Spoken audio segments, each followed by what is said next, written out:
Hay silencios que pesan más que los gritos. Hay cicatrices que no se ven en la piel, pero que marcan el alma para siempre, como un fierro candente sobre un animal asustado. Cuando ves la tierra fría y seca caer sobre un ataúd que nunca debió existir, cuando escuchas ese sonido hueco y definitivo, algo dentro de ti se entierra con él, se queda ahí para siempre, en la oscuridad y el frío. Y para ese dolor, queridos, para esa clase de vacío, nadie te prepara. Nadie te enseña a respirar cuando el aire mismo parece haberse convertido en vidrio molido. Mi nombre es Elena, y a mis 73 años les hablo desde mi pequeña casa en La Paz, aquí en la Baja California Sur, este lugar mágico y contradictorio donde el desierto más implacable se rinde ante la caricia del mar. El sol de la tarde, un sol lechoso y potente, se filtra por la persiana y dibuja franjas de luz sobre el suelo de baldosa. Si me quedo quieta, casi puedo escuchar el murmullo de las olas a lo lejos. Es un lugar de paz, o eso intento decirme cada día. Pero hoy, como tantos otros días, mi mente es una viajera terca. Se niega a quedarse aquí en la calma. Vuela lejos, 40 años atrás, a otra vida, a un calor que no era el del sol, sino el del infierno que yo misma confundí con el paraíso.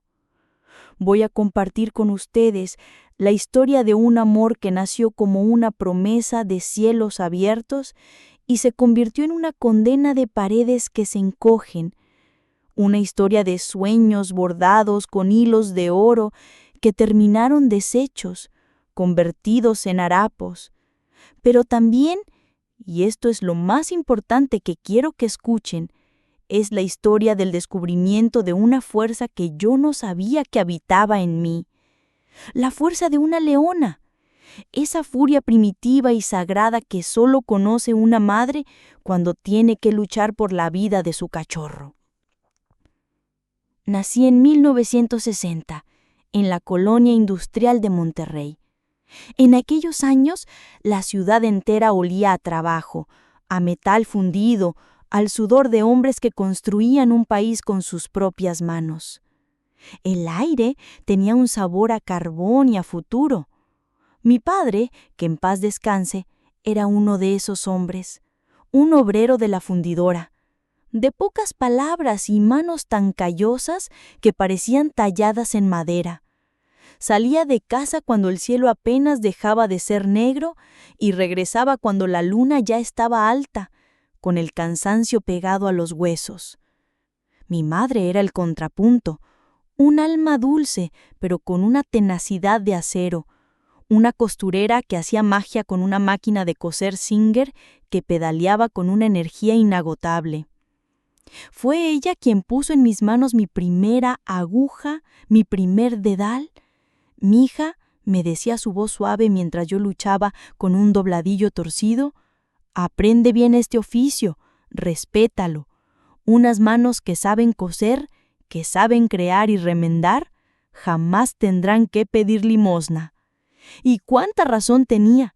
De esas puntadas, de ese movimiento rítmico de la aguja, saqué el sustento, la cordura y finalmente la salvación durante muchos, muchos años. Éramos 6 hermanos, un torbellino de risas, gritos y pleitos que llenaba cada rincón de nuestra casita de 2 cuartos. No nadábamos en la abundancia, ni de cerca. Nuestra riqueza era de otra clase. El olor de los frijoles refritos con chorizo que mi madre preparaba y que alcanzaba para todos. La certeza de un beso en la frente y una bendición antes de dormir. Mis padres eran estrictos, sí, la disciplina era el pan de cada día, pero eran justos. Su única herencia, nos repetían, no serían terrenos ni dinero, sería la educación. Y cumplieron. Se partieron el lomo para que todos, sin excepción, termináramos la secundaria, lo que en aquel barrio y en aquellos tiempos era casi como tener un título universitario. Yo era una soñadora, una escapista. Mi refugio eran las revistas de moda que mi mamá conseguía, ejemplares viejos que sus clientas más adineradas le regalaban. Pasaba horas perdida entre esas páginas satinadas, tocando las fotos de las modelos con vestidos de ensueño, imaginando las texturas, los cortes, las caídas de las telas. Juraba que algún día yo crearía vestidos así, pero mi otro sueño, más anclado a la tierra, era ser maestra. Me parecía el acto más noble y hermoso del mundo. Llenar pizarrones de conocimiento, de historias, de futuros posibles. Ver los ojos de un niño iluminarse cuando por fin lograba leer su primera palabra. A los 18 años, con mi certificado de secundaria bajo el brazo, conseguí mi primer trabajo en una tienda de telas en el centro de Monterrey, en la calle Morelos. Telas Finas La Parisina se llamaba. Mi corazón latía con fuerza el primer día que entré. El olor a tela nueva, a apresto, el sonido de las tijeras cortando la manta, el murmullo de las señoras eligiendo patrones. Era mi universo. No era la gran cosa, mi labor consistía en acomodar rollos de tela, atender a las clientas, barrer los retazos del suelo. Pero para mí, ese sueldo modesto era el sabor dulce de la independencia. Podía ayudar en casa con algo de dinero y, lo más importante, guardar cada peso que me sobraba para mi gran sueño, estudiar en la escuela normal y convertirme en maestra. Fue allí, entre rollos de seda, papelina y terlenca, que lo conocí a él, a Ricardo. ¡Ay, Dios mío! ¿Cómo olvidarlo? Hay hombres que entran en tu vida de puntillas y otros que llegan como un huracán. Ricardo fue un huracán. Era de esos hombres que parecen salidos de una fotonovela, de los que hacen que las mujeres bajen la voz y se rían nerviosamente. Alto, de piel apiñonada por el sol regiomontano y una sonrisa tan blanca y perfecta que parecía un anuncio. Pero eran sus ojos, unos ojos color miel, casi dorados, lo que te atrapaba. Parecían verlo todo, atravesar la ropa, las excusas y las defensas, hasta llegar al fondo de tus pensamientos más secretos. Trabajaba en una financiera al otro lado de la calle. Vestía siempre impecable, con trajes que seguro costaban más de lo que yo ganaba en un mes. Tenía 25 años, 7 años más que yo, y caminaba con una confianza que rozaba la arrogancia. Se movía como si el mundo entero fuera su patrimonio y todos los demás fuéramos sus inquilinos. Al principio nuestro coqueteo era un juego silencioso a través del cristal del aparador. Yo lo sorprendía mirándome, él me sonreía y yo me sonrojaba y fingía que estaba muy ocupada acomodando un rollo de dacrón. Luego empezó a buscar pretextos para cruzar la calle, que si necesitaba cambio, que si quería saber la hora, aunque llevara un reloj de oro en la muñeca. Un día finalmente entró en la tienda. Mi corazón dio un vuelco. «Buenas tardes», dijo con una voz profunda y aterciopelada. «Busco una tela resistente para un pantalón de trabajo». Su ropa gritaba que no había hecho un trabajo manual en su vida, pero yo le seguí el juego. Pasó casi una hora allí dentro. Hizo que le mostrara la gabardina, el drill, la mezclilla, y mientras mi jefa, una señora agria y desconfiada, iba al fondo de la bodega, él me contaba chistes, anécdotas de su trabajo, me hacía reír a carcajadas. Antes de irse, se inclinó sobre el mostrador y me dijo en voz baja: «Conozco una pastelería aquí a la vuelta donde hacen el mejor café con leche de todo Monterrey. Me sentiría muy ofendido si no me permites invitarte uno al salir del trabajo». Mi primer impulso fue decir que no. Yo era una señorita decente. Había sido criada para ser formal, para no salir con desconocidos, para cuidar mi reputación como si fuera el más frágil de los cristales. Pero Ricardo era persistente y encantador. Solo un café, Elenita, insistió al día siguiente, esperándome en la puerta. En un lugar público, lleno de gente, te prometo que tu reputación saldrá más brillante que nunca. Y yo, que nunca había sido rebelde, que siempre había seguido las reglas, por primera vez en mi vida, decidí romper una. Cedí. Aquel primer café se convirtió en una rutina. Nos veíamos casi todos los días al salir del trabajo. Ricardo era un torbellino de atenciones, de palabras bonitas. Me llenaba de flores, de chocolates, de poemas que, según él, escribía para mí en las noches de insomnio. Me hablaba de sus planes, de su ambición. Yo no nací para ser empleado toda la vida, Elenita, me decía, con los ojos brillando de convicción. Voy a tener mi propia empresa, una constructora. Ya verás, y tú estarás a mi lado, como mi reina. Yo me bebía sus palabras como si fueran agua en el desierto. Era tan diferente a los muchachos de mi barrio que solo pensaban en el béisbol y en juntar para la próxima caguama. Ricardo tenía mundo, tenía sueños, tenía un futuro que parecía tan brillante como el sol del mediodía. Mis padres al principio desconfiaban profundamente. Mi papá, con su sabiduría de hombre de pueblo, lo caló desde el primer día. Ese habla demasiado bonito, mija, como merolico de feria. Mucho ruido y pocas nueces. Ten cuidado. Pero Ricardo era un maestro de la estrategia. Fue paciente.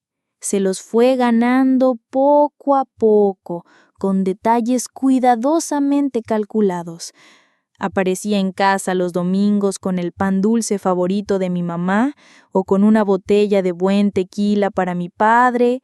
Se sentaba a escuchar las historias de la fábrica de mi papá con un interés que parecía genuino. A mis hermanos pequeños les traía dulces. Es un muchacho educado, al menos, terminó admitiendo mi padre, aunque yo notaba que nunca bajó la guardia del todo. Parece tener futuro. Fuimos novios 2 años, 2 años que en mi memoria se tiñeron de un color dorado y feliz. Fueron sin duda los años más felices de mi vida hasta ese momento. Ricardo me trataba como a una princesa de cuento. Recuerdo un cumpleaños, el número 20. Ahorró durante meses para llevarme a cenar a un restaurante de lujo en el centro, de esos con manteles largos, copas de cristal y meseros que te llaman señorita y te retiran la silla. Yo me sentía en una nube. Para una muchacha sencilla de la colonia industrial, acostumbrada a los tacos de la esquina, aquello era el epítome del lujo y el romance. A finales de 1980, en una tarde de otoño, me llevó al Parque Fundidora.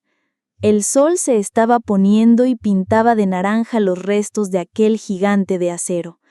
Nos sentamos en una banca con el imponente Horno 3 de testigo silencioso de nuestra historia. Y allí, con una voz que le temblaba por primera vez desde que lo conocía, sacó una cajita de terciopelo del bolsillo de su saco. El anillo era sencillo, una pequeña piedrita brillante, pero para mí, en ese momento, valía más que todos los diamantes del mundo. Elena, me dijo, quiero que seas mi esposa. Quiero construir mi imperio contigo a mi lado. Y yo, llorando de felicidad, le dije que sí. Nos casamos 6 meses después, en la primavera de 1981. Fue una ceremonia sencilla en la iglesia del barrio. Mi vestido, una creación de mi madre y mía, hecho con la mejor organza que pudimos comprar. Él, impecable en un traje nuevo. No hubo fiesta de lujo, solo una comida en el patio de la casa de mis padres para la familia más cercana. Pero éramos inmensamente felices, o eso creía yo. Estábamos llenos de sueños, con toda una vida por delante para hacerlos realidad. Nuestro primer hogar fue un pequeño departamento alquilado en una colonia de clase media. Yo me esmeré con toda mi alma en convertir esas 4 paredes en un nido. Cosí cortinas coloridas, bordé cojines, llené la cocina con el olor a café de olla por las mañanas y a guisados hechos con amor. Él seguía ascendiendo como la espuma en la financiera. Yo, finalmente, había cumplido mi sueño. Terminé mis estudios en la normal y conseguí trabajo como maestra de primer grado en una primaria del barrio. Amaba mi trabajo.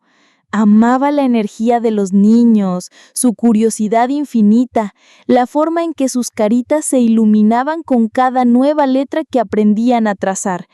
Me sentía realizada, completa.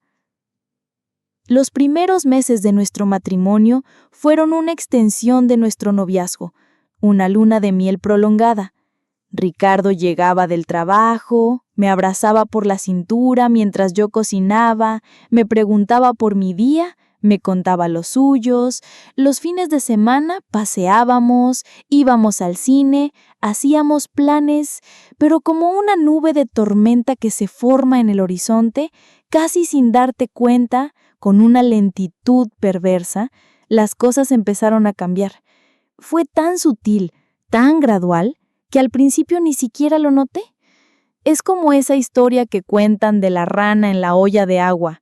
Si la echas al agua hirviendo, salta de inmediato. Pero si la pones en agua fría y la vas calentando poco a poco, la rana se acostumbra, se adormece y para cuando se da cuenta de que la están cociendo viva, ya es demasiado tarde, ya no tiene fuerzas para saltar. Yo fui esa rana. El primer cambio, la primera subida de temperatura, fue el control disfrazado de preocupación. Empezó con preguntas que parecían nacidas del más puro cariño. ¿Por qué llegaste 20 minutos tarde de la escuela? Me tenías con el alma en un hilo.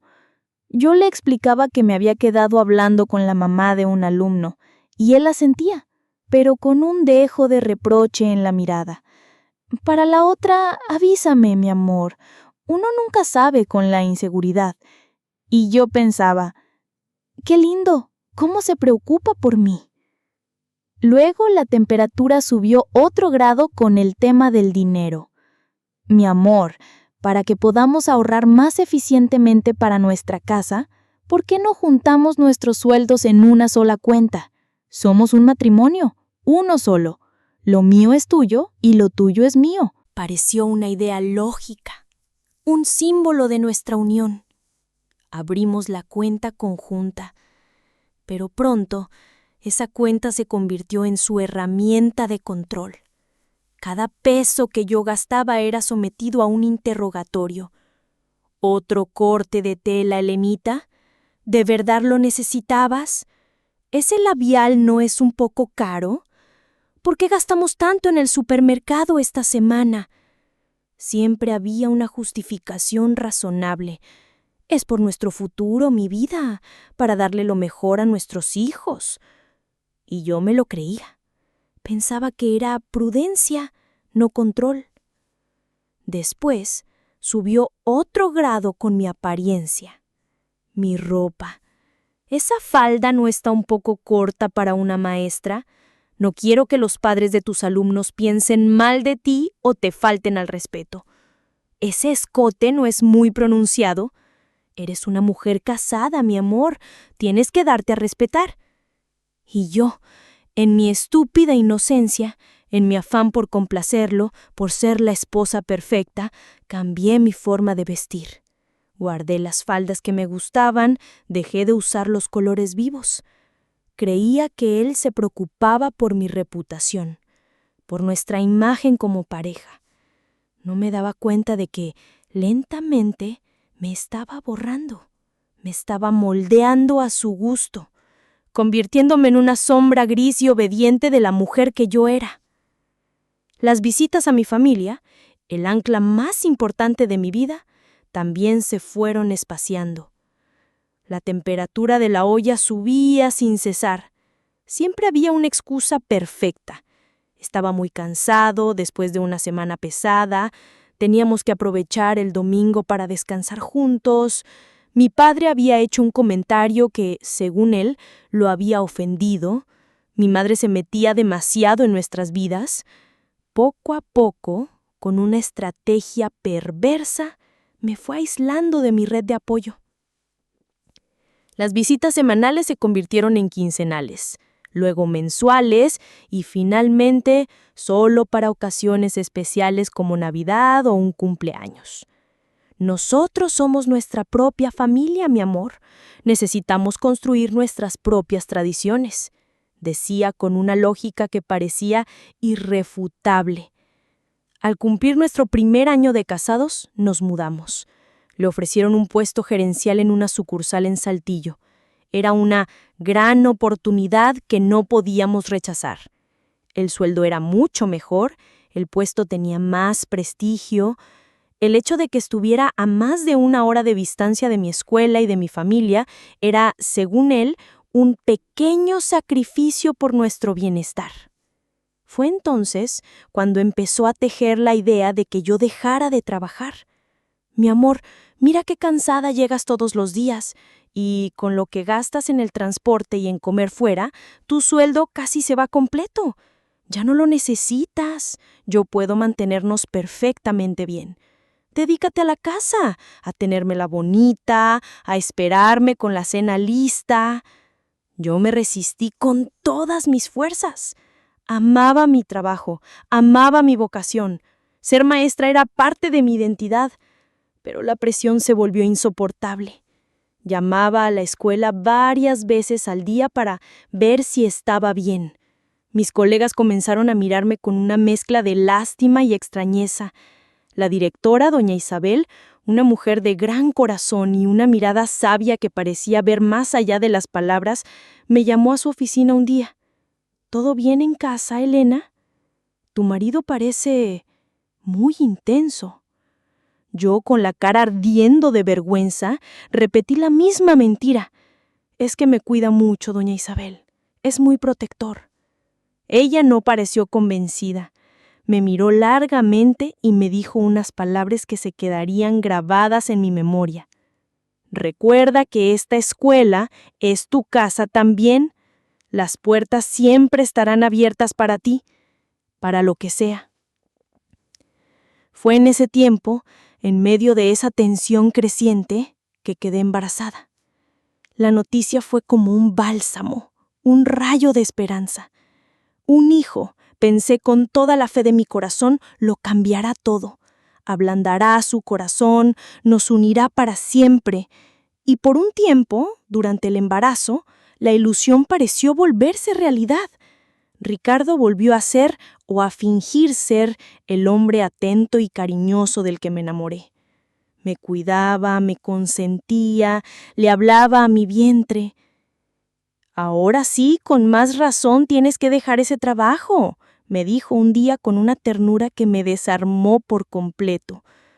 Nuestro bebé necesita a su mamá descansada y de tiempo completo. Y así, con 3 meses de embarazo y el corazón roto, renuncié a mi amada escuela. El día que me despedí de mis niños, que me abrazaban las piernas y me daban cartitas con dibujos, sentí que una parte de mí se moría. Doña Isabel me dio un fuerte abrazo y me susurró al oído: «No lo olvides, Elena. Las puertas siempre estarán abiertas para ti, para lo que sea». Los meses siguientes, mientras mi vientre crecía, fueron una calma tensa, una ilusión de paz, pero en el 7º mes, la realidad me golpeó con la fuerza de un tren. Recibí una llamada de mi hermana. Mi padre había sufrido un grave accidente en la fábrica. Una viga le había caído encima. Estaba en el hospital, muy grave. Mi mundo se vino abajo. Lo único que quería era correr a su lado, estar con él, pero Ricardo me lo impidió. Con una calma que helaba la sangre, me expuso sus razones. «No puedes alterarte en tu estado, Elena. Piensa en el bebé. Una emoción fuerte, un disgusto, puede provocar un parto prematuro. Es por tu bien, por el bien de nuestro hijo. Esperaremos noticias. Imploré, lloré, le rogué, grité. Fue inflexible como una pared de granito. No me llevó ni me dejó ir. Me encerró en el departamento. Mi padre murió 3 días después, solo, en una cama de hospital, sin que yo pudiera despedirme, sin que pudiera sostener su mano una última vez y decirle cuánto lo amaba. Ese día, por primera vez en mi vida, sentí odio, un odio puro, amargo y profundo que me quemó las entrañas. Pero estaba atrapada, embarazada, sin trabajo, sin dinero propio, aislada de todos. Me tragué mi dolor, me tragué mi rabia y me repetí a mí misma la mentira que él había construido para mí. Lo hizo por nuestro bien. En el funeral, al que finalmente me permitió asistir, mi madre, con los ojos hinchados de tanto llorar, notó un morundo en mi brazo, que yo cubrí rápidamente con la manga del vestido. Me pegué con un mueble, mamá. Mentí. No le conté cómo Ricardo me había sujetado con una fuerza brutal la noche anterior para impedirme salir a comprar flores para el velorio. No le dije que el monstruo ya no se escondía, que ya no usaba disfraces. No le dije que yo vivía en una jaula de oro que cada día se hacía más pequeña y oscura. Pero lo peor, queridos, lo peor estaba todavía por llegar. Nuestro hijo Leonardo, a quien desde el primer momento llamamos Leo, nació en una madrugada caliente y pegajosa de 1982. Fue un bebé hermoso, sano, con unos grandes ojos color miel idénticos a los de su padre. Cuando lo tuve en mis brazos por primera vez sentí un amor tan inmenso que creí que podía mover montañas. Pensé que la llegada de ese angelito cambiaría a Ricardo, que ablandaría su corazón. Y durante algunas semanas la ilusión se mantuvo. Ricardo parecía un hombre nuevo. Lo bañaba, le cambiaba los pañales, le tomaba fotos con una cámara que había comprado especialmente para la ocasión. Mi campeón, le decía, mi heredero. Yo, agotada pero feliz, me desvivía por ser la madre y la esposa perfecta. Quería que al llegar del trabajo lo encontrara todo impecable. La casa reluciente, la cena caliente en la mesa, el bebé limpio y sonriente, y yo arreglada y esperándolo con una sonrisa. Pero la realidad, como siempre, se impuso. La ilusión se desvaneció con el cansancio, los desvelos y los cólicos nocturnos de Leo. El llanto del bebé, un sonido natural e inocente, se convirtió en la principal fuente de irritación de Ricardo. «Tengo que trabajar mañana, Elena. No puedo desvelarme. Encárgate tú», decía dándose la vuelta en la cama y cubriéndose la cabeza con la almohada, mientras yo pasaba horas de la madrugada caminando por la casa, meciendo a mi bebé adolorido. Pronto, cualquier cosa era motivo para una explosión de mal humor. Un juguete fuera de lugar, la cena un minuto tarde, un botón flojo en su camisa. Su voz, que antes era terciopelo, se convirtió en un látigo que me hacía encogerme. Y entonces ocurrió lo que en el fondo de mi corazón temía.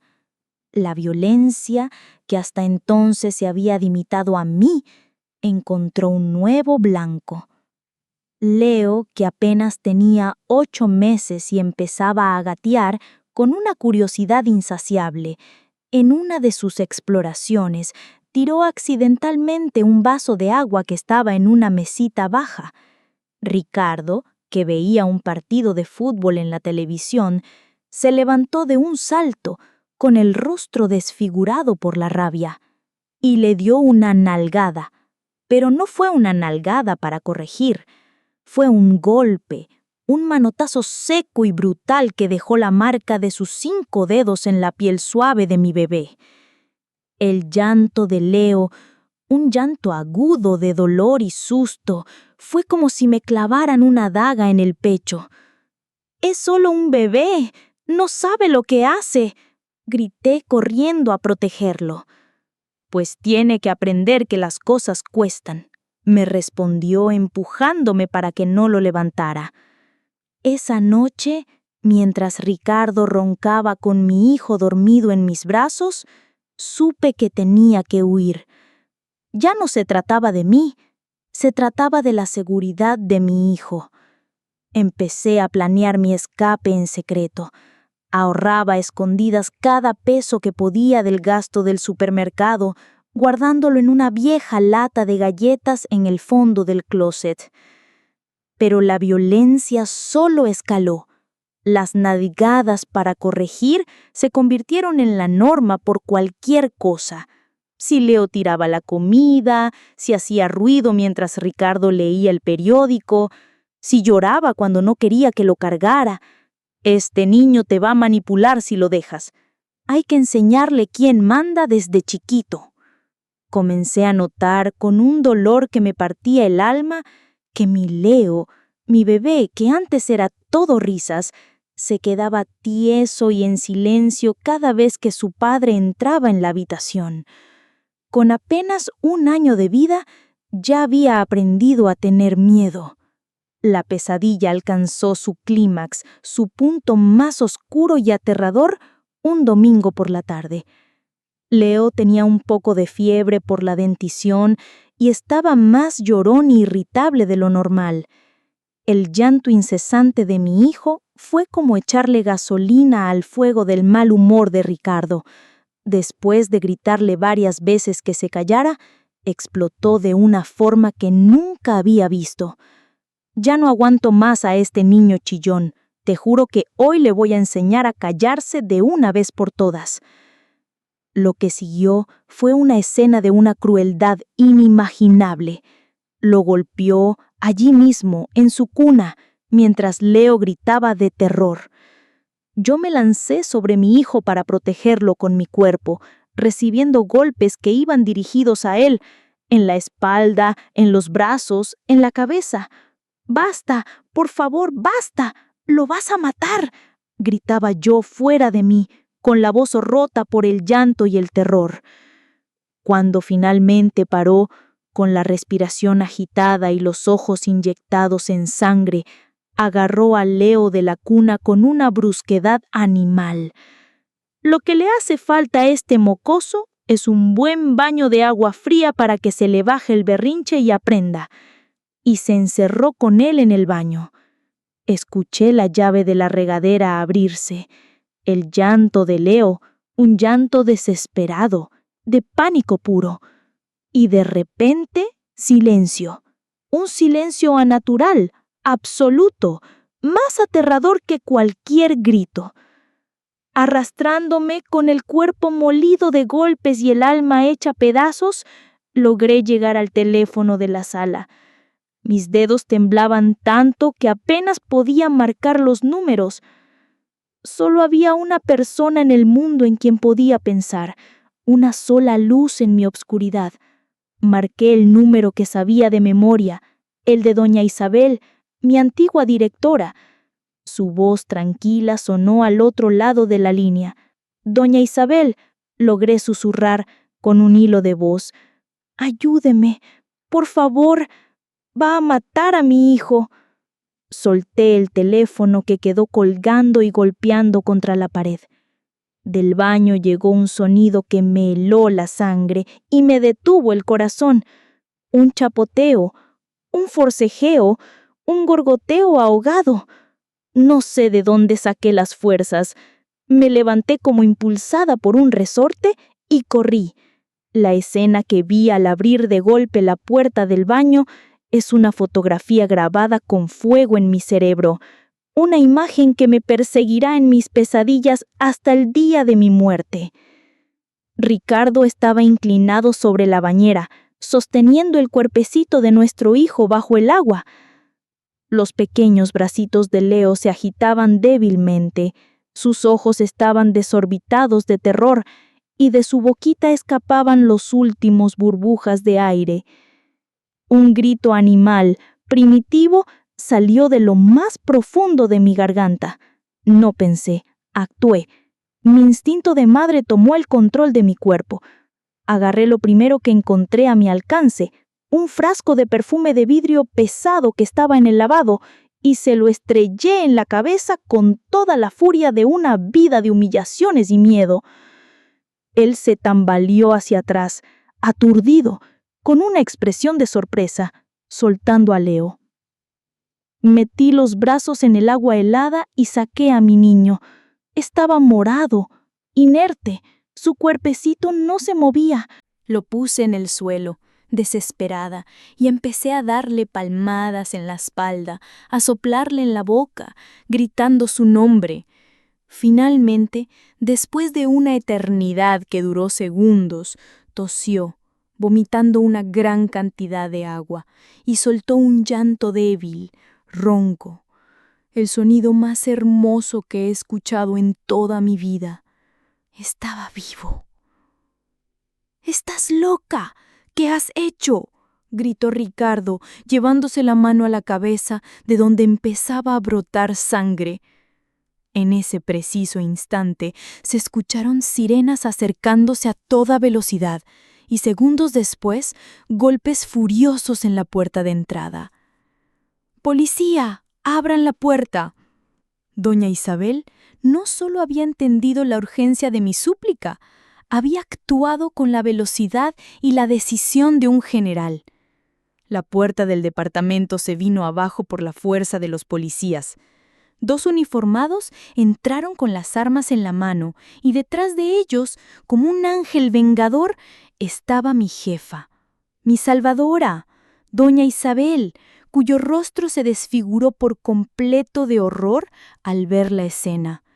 Yo en el suelo, empapada, abrazando el cuerpo tembloroso y helado de mi hijo, y a Ricardo, sangrando, mirándonos con ojos de asesino. Me desplomé por completo y la oscuridad misericordiosa me envolvió. Desperté en la cama de un hospital.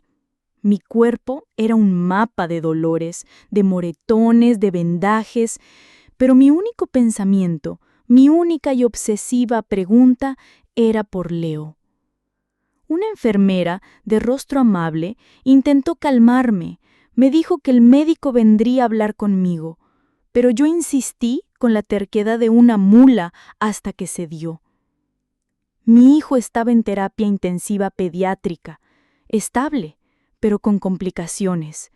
El tiempo que su cerebro pasó sin el oxígeno adecuado había dejado una herida invisible, pero profunda y quizás permanente. Los doctores me hablaban con rostros serios, usando palabras que yo apenas podía comprender: hipoxia cerebral, secuelas neurológicas, daño potencial. Cada palabra era como una palada de tierra sobre mi corazón. Mientras yo pasaba los días y las noches sentada en una silla incómoda junto a la incubadora de mi hijo, hablándole, cantándole, rogándole que luchara, empezó la otra batalla, la legal. Ricardo fue arrestado en flagrancia.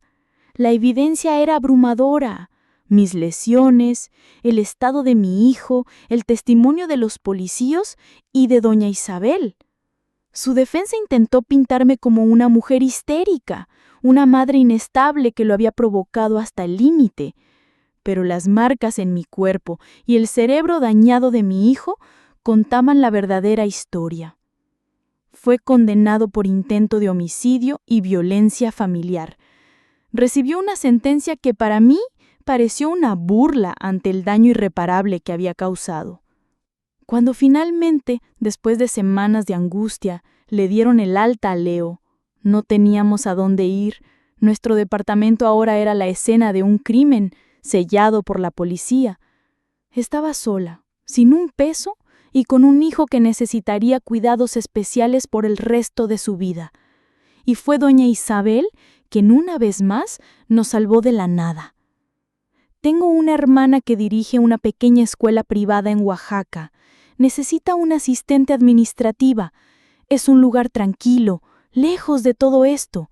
Nadie los conoce allí. Es una oportunidad para empezar de cero, para que tú y el niño puedan sanar. Me confesó entonces por qué sentía esa urgencia de ayudarme. Su propia hermana menor había vivido un infierno similar años atrás. Ella, por miedo, por respetar las reglas sociales, no había intervenido a tiempo, y su hermana había terminado con la vida rota. No cometeré el mismo error 2 veces, me dijo con los ojos llenos de una tristeza antigua.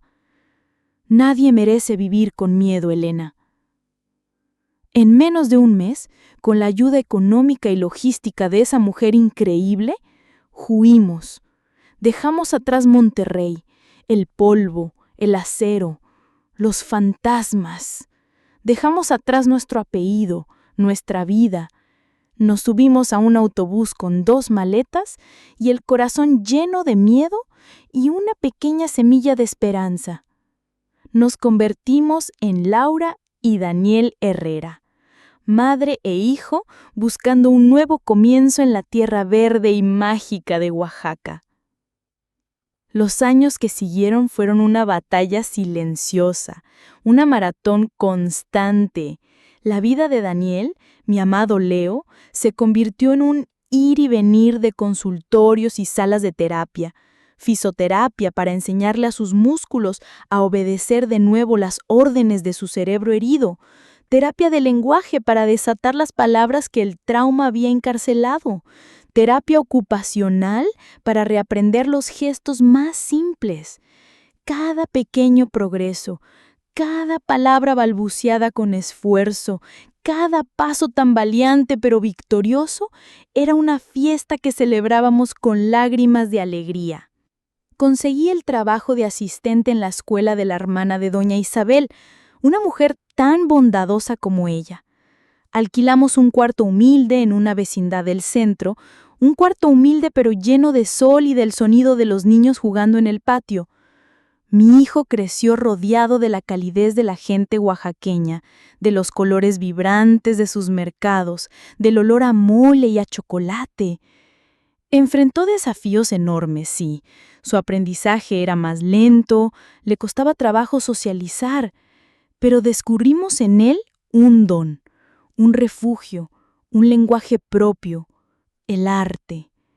Sus manos, que a veces temblaban, que luchaban por sostener un lápiz, eran capaces de crear dibujos llenos de una vida y de color que me dejaban sin aliento. El papel se convirtió en su confidente, en el lienzo donde plasmaba sus miedos y sus sueños. En 1999, cuando Daniel ya era un muchacho de 17 años, alto y delgado con la misma mirada noble de mi padre, recibimos una carta de doña Isabel. La abrí con manos temblorosas, como siempre que veía su caligrafía. Adentro solo había un breve recorte de periódico. El titular decía que un reo, Ricardo N., había muerto en el penal de Topo Chico a causa de una cirrosis fulminante provocada por su alcoholismo. El monstruo se había ido. Se había consumido a sí mismo. Por primera vez en casi 20 años, sentí que podía respirar hondo, que mis pulmones se llenaban de aire limpio sin que el miedo me raspara la garganta. Esa noche me senté con mi hijo, que ya no era un niño, y le conté toda la verdad. Le hablé de su padre, de la violencia, de nuestro verdadero nombre. Le conté la historia del niño valiente que sobrevivió al agua y al odio. Escuchó en silencio, con una madurez que me asombró, y al final solo tomó mi mano entre las suyas, que ya eran manos de hombre, y me dijo 3 palabras que fueron mi recompensa a todos los años de lucha. Gracias por salvarme, mamá. Pensamos, en nuestra bendita inocencia, que nuestra larga lucha había terminado. Daniel floreció. Consiguió trabajo en un pequeño taller de artes gráficas donde su talento era celebrado y respetado. La vida por fin nos sonreía tímidamente, nos daba un respiro. Pero el destino, ese tejedor cruel y caprichoso, aún no había terminado con nosotros. A veces, el odio es una herencia más fuerte que la sangre, una mala hierba que, aunque la cortes, vuelve a crecer desde la raíz. En el año 2005, una tarde cualquiera, un hombre elegante, de traje y portafolio, se presentó en el taller donde trabajaba Daniel. Dijo que era un abogado de Monterrey y que buscaba a un tal Leonardo, hijo de Ricardo. Mi hijo, asustado, le dijo que estaba equivocado, pero el hombre insistió.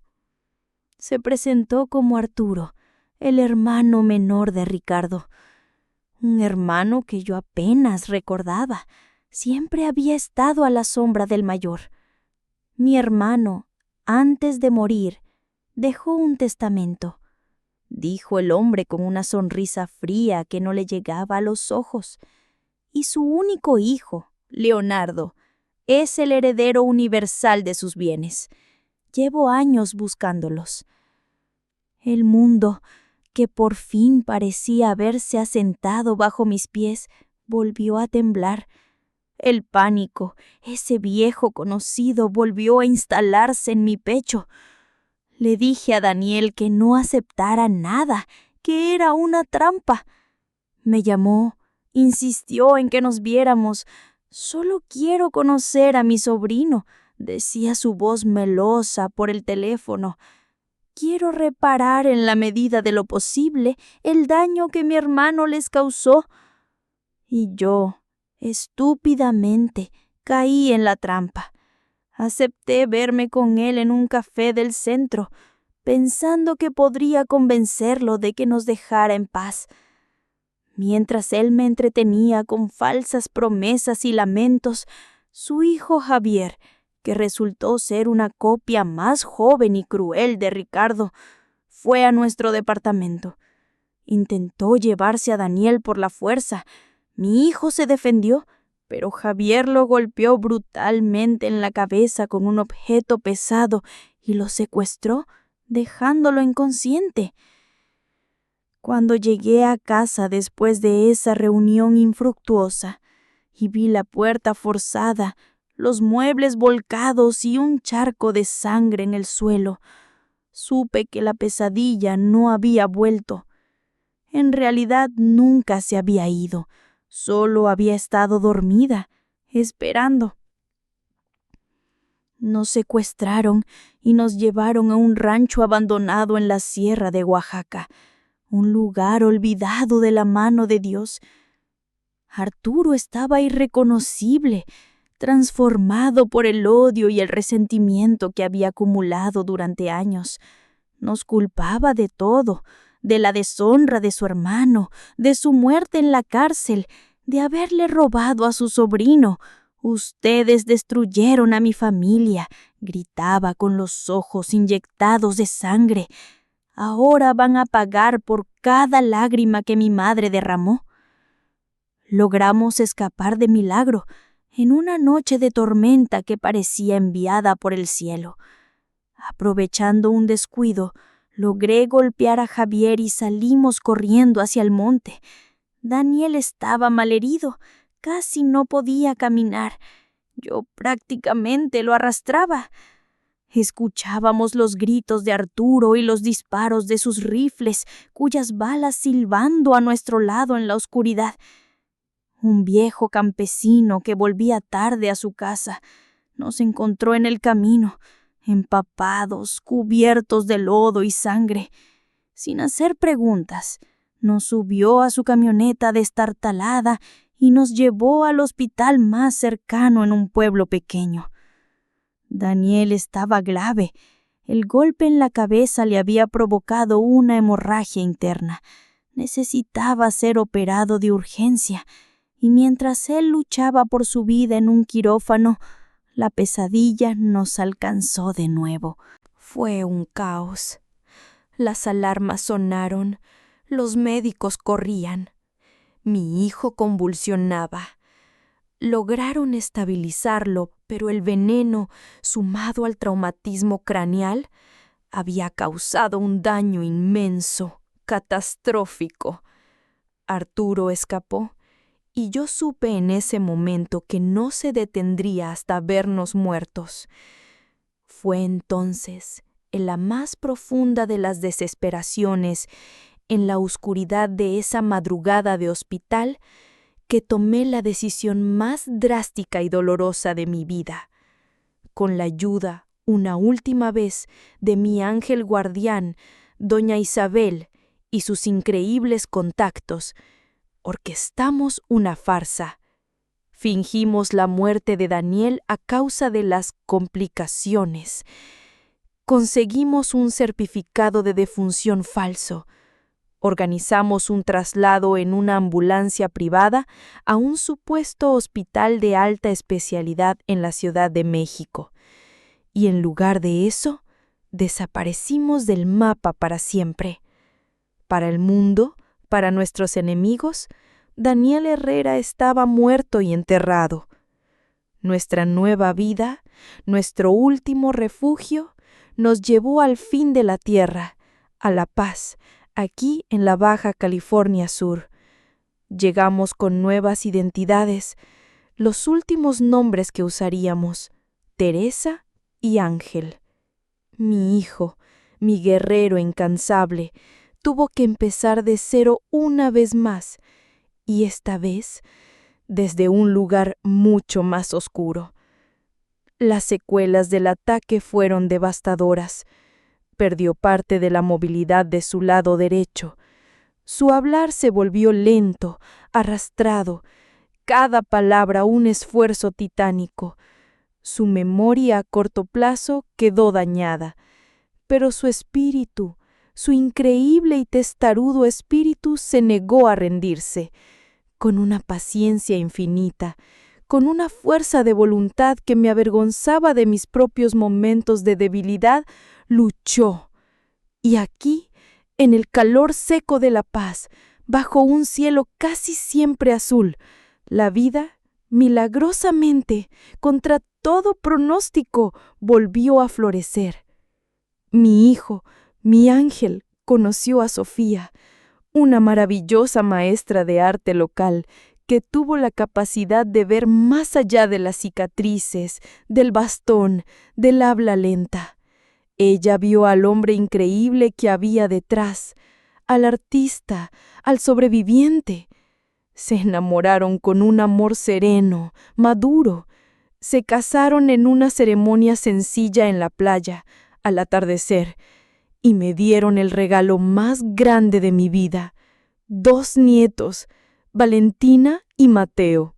Mi hijo, el niño que 2 veces fue sentenciado a muerte por el odio de su propia sangre, se convirtió en un padre amoroso, paciente y dedicado, en un esposo que amaba con una lealtad feroz. Construyó un palacio de felicidad y normalidad sobre las ruinas humeantes que le habían dejado. Hace unos años nos enteramos por las noticias que Arturo y su hijo Javier, en una disputa de negocios sucios, se habían matado entre ellos en Monterrey. La estirpe del odio se había extinguido a sí misma, ahogada en su propio veneno.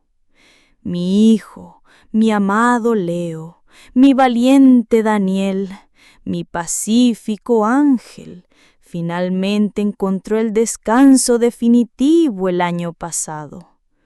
Un derrame cerebral masivo, una secuela tardía de aquellas heridas antiguas, se lo llevó mientras dormía.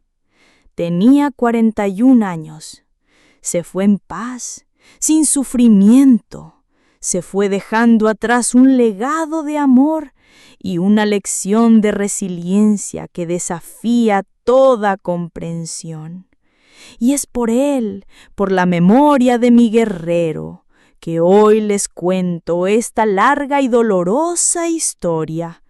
He sido Elena, Laura, Teresa, pero hoy, para ustedes, soy solo una abuela que sobrevivió para contarlo. Y si tú que me escuchas, en cualquier parte del mundo, vives con miedo, si te sientes atrapada en una olla de agua que se calienta lentamente, si crees que no hay salida, quiero que mi historia te sirva de faro en la oscuridad. El camino es difícil, es aterrador, lo sé mejor que nadie, pero existe y mereces recorrerlo. Mereces vivir sin miedo, mereces ser libre.